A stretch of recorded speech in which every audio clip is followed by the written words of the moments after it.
Hello, Northern Virginia. This is Nova Weekend Warriors, focused on those runners, cyclists, athletes, outdoor enthusiasts, and fans of fitness in the Northern Virginia area. I'm Meg Donnelly, a licensed massage therapist in Herndon, Virginia, focused on those weekend warriors. Every episode of Nova Weekend Warriors is for entertainment purposes only and should not be taken as advice, medical or otherwise. The views of guests in each episode are solely their own and not necessarily the views of the Nova Weekend Warriors podcast or of Meg Donnelly in her capacity as a licensed massage therapist or host of this program. Today, we welcome Cheryl Toner, a registered dietitian nutritionist for just under 20 years. She lives and works in Northern Virginia. She specializes in athletes, active adults and teens, and people that want to live active lifestyles. Cheryl, welcome. Thank you so much, Meg. I'm glad to be with you. I am thrilled to have you on because I think nutrition is such an important piece of, especially the people that I work with, those people that aren't necessarily elite athletes, but do love to kind of get out there whenever they can.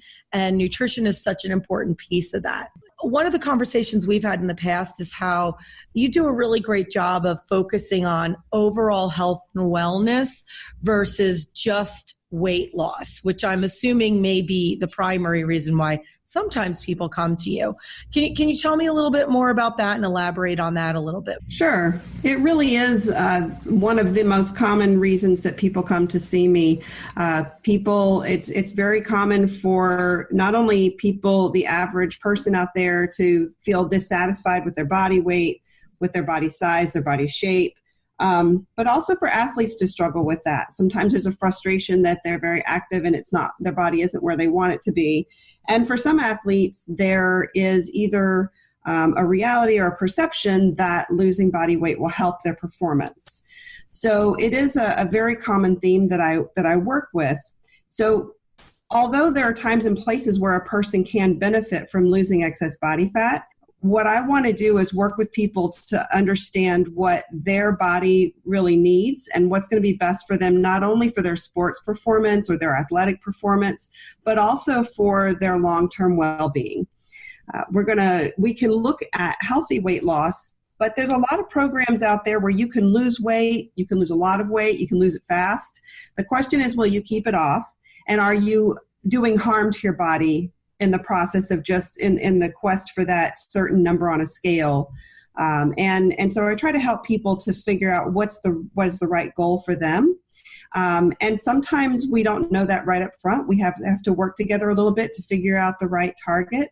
But our biggest focus should be on getting the right food into our bodies to nourish our bodies, to fuel our activities, and also being active. Both of those things together, working together for our health and our to feel good and to be well, rather than solely hitting a number on the scale. I agree with you. And I think too, like there's two pieces to that, right? The first thing is making it an individual goal, because everybody's bodies are different.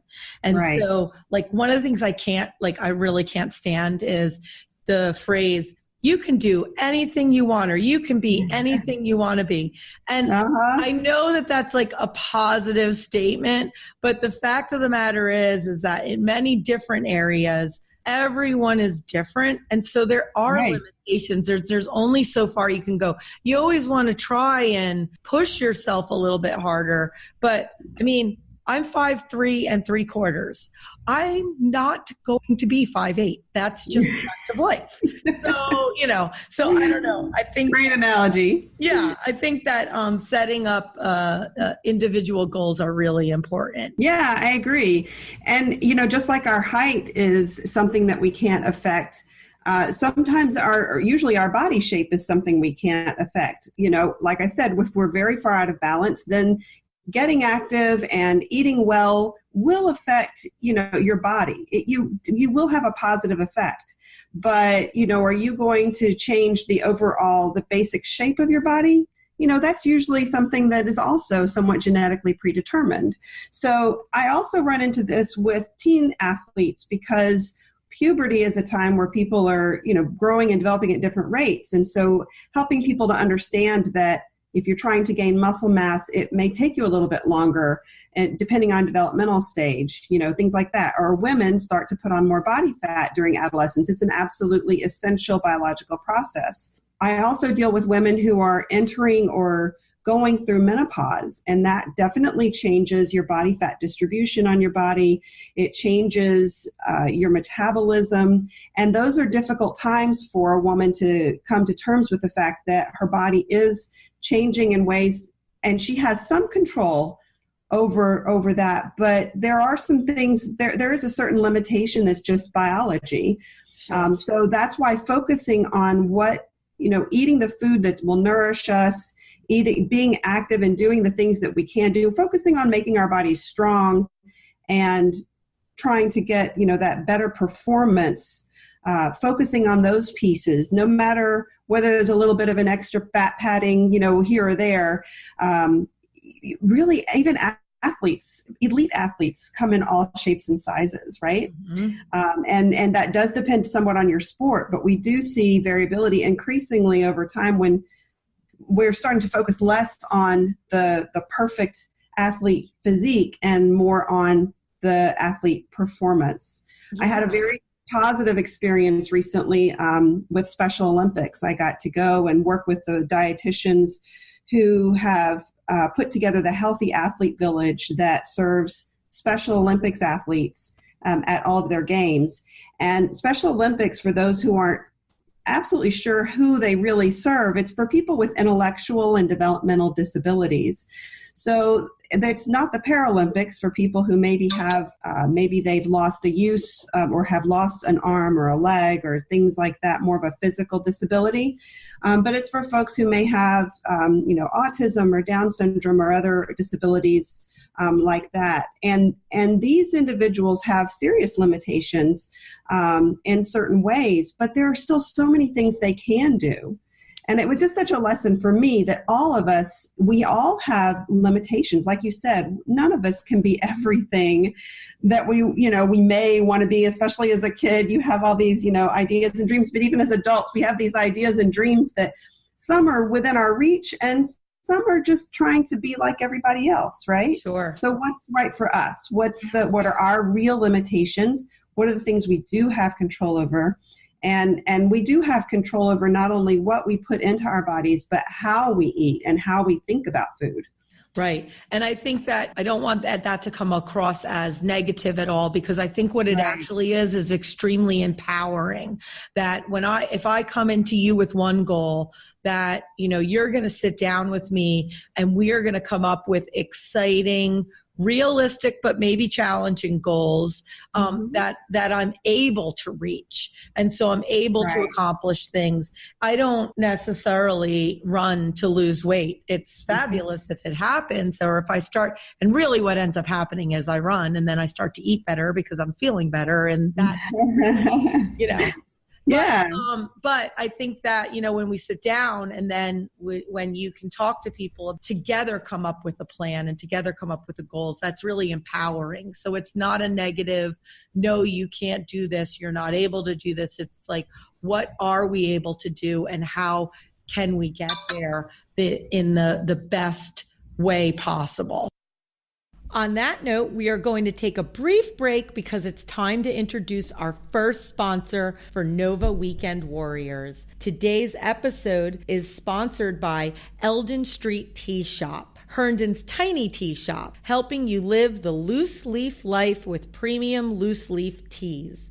Eldon Street Tea Shop has just a few more days left on their Kickstarter campaign. It actually ends this Sunday, July 22nd. Now, those who support the Eldon Street Tea Shop Kickstarter campaign get exclusive rewards before the shop opens. Check them out at eldonstreettea.com. And now, back to our episode. And we are back with Cheryl Toner, registered dietitian nutritionist, There is, though, a little bit of a challenge in working with the weekend warriors. So not necessarily when we're not talking about the elite athletes, and we're not talking about those that are in the obese or, maybe even overweight category. So that middle ground has its own sets of challenges for you as a nutritionist and as a registered dietitian. Can you talk to me a little bit about that? Yes, absolutely. There are a few things that come to mind. One is that when you are really competing and working hard as an athlete, you may not be, like you said, the elite athlete or someone who's competing professionally, but you're really working hard. You really want to go out and improve your time on that 10K or your marathon. You really want to be able to do what you do better and better, right? Mm-hmm. And we hear a lot in the news about research that's done in athletes and try to apply that as active adults to our own lives, right? And sometimes that makes sense and sometimes it doesn't, because some of that research is done on elite athletes, people who are training multiple hours a day, whereas our weekend warriors, and that includes us sometimes, right, where we've got day jobs, and some of my clients are very sedentary throughout the day. I do work with them about being more active throughout their day, as well as doing their workouts on the weekends or in the mornings or evenings, saying that whole day of sitting is something you want to address. But it also helps your mental state of mind, and helping your mental state of mind, as you mentioned, Meg, helps you to eat better, right? So that's why, even though that daily activity is not relevant it doesn't seem directly relevant to nutrition, it does have an indirect effect. With those people who have more sedentary jobs, I'm talking to them about being active throughout the day to improve their state of mind. But I'm also talking to them about not trying to jump onto every bandwagon they hear about in the media, because that research may have been done in elite athletes, and they may have unique needs that just don't fit with the research that they're hearing about. Any research, any clinical trial is done usually in a very specific set of people. You want some homogeneity, some sameness between those people, right? So that you can actually do the study and see results and kind of try to compare the people who did the activity or took the supplement or ate a certain way and the people who didn't. Right. So we always have to remember it may not apply to everybody, right? It's just one little piece of the puzzle. But these days, individual research studies get lots of attention. They get headlines, and then it starts to seem like that one study tells us a whole lot more than what it really does. So kind of keeping people who are really interested in fitness and nutrition focused on the big picture and what's right for them individually versus what they're hearing about in the news is something that we really work on. Right. And I think, because I know for my field, it's really frustrating as well. But if you can find someone like yourself or someone else that really understands how to distinguish the research, because we really can't, unfortunately, we can't depend on the flashy headline and then you have parts and pieces of the study without the entirety of it. Would you recommend, like, if someone sees something out there, maybe that's something they could bring into their next session with you to talk about, so that we can see if that research is something that applies to them? Yeah, I think it's really important to verify whether what you're reading about applies to you or not. And there are times and places where it could be relevant. So you just want to ask the question. Don't read just the headline, read the full article, and then from there, yes, go talk to your dietitian and make sure that it makes sense for you as an individual. Sure. Yeah. So one of the things that's been researched, I think, a lot, and a lot of people are always talking about, is creatine. And I think there's some confusion on what we think creatine does and what it actually does, and the risk versus the reward. Could you talk a little bit briefly about that? Yes. This is real. Creatine is very popular among high school athletes, especially male athletes who are looking to increase muscle mass, but certainly female athletes as well. And there is a perception that creatine will help you to build muscle mass, but in reality, what it does is there is solid research showing that it helps to increase power when you're doing the kinds of strength training where it requires a burst of energy output, so your muscles have to kind of go from 0 to 60 very quickly, and then recover quickly. So you get creatine and basically when you eat meat muscle foods, things like beef and chicken and things like that. But when you take a creatine supplement, you're getting a purified form. And